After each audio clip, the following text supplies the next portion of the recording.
The newest Time to Explain podcast episode just released, and we've got some big things to discuss. In the podcast, they address the changes to the Brawl Pass, chromatic brawlers, and brawler rarities. However, they announced something even bigger. In their official update sneak peek in the podcast, they announced that a 5v5 mode is coming in the next update, which, if you didn't know, is in December. This is a feature the community has been asking for years, and it's finally coming. We don't know much about the feature like gameplay, balances, and mechanics. However, I recommend subscribing so you stay up to date on all the update news, because it should be ramping up very soon. Apart from the 5v5 mode, they also addressed the issues between free-to-play and pay-to-win players. They mentioned that those who are willing to pay should be given premium perks in comparison to those who don't or can't. Overall, this is a fair point, seeing as though individuals pay to get something new or better, and restricting that logic would be unfair. You have to understand that there are different players within the game, and each player follows a different path.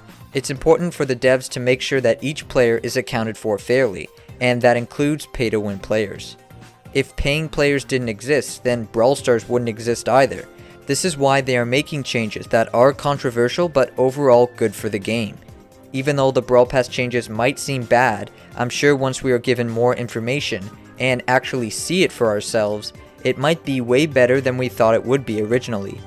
Additionally, the dev team does not plan on decreasing the price of Hypercharge abilities. However, they did mention that instead, they plan on actually making the Hypercharges feel impactful and valuable. Not just a speed and damage boost, but something unique and game-changing. If this is the case, then I 100% agree with them. There is no need to decrease the price of the abilities if the abilities themselves are worth the cost. They also mentioned that they don't plan on just statically buffing gold on its own, but rather hosting big events such as the shooting star drops, where players get bigger influxes of resources at different periods of time. It was announced a few days ago that they'd be making some changes to the star drop rewards for Legendary and Mythic, separating the pins, sprays, gadgets, and icons from the skins, brawlers, star powers, and hypercharges. To be honest, I also think that they should move star powers into the Mythic drops, just because they don't really feel legendary. In all honesty, it's a bit disappointing when you finally get a legendary star drop and you end up getting something like a star power for Frank. Unfortunately, it doesn't seem like we'll be getting a Brawlies event this year. I'm sure this is disappointing for many, however, on the bright side, they said they still plan on having some sort of New Year's celebration. We will probably learn more about that in the December Brawl Talk.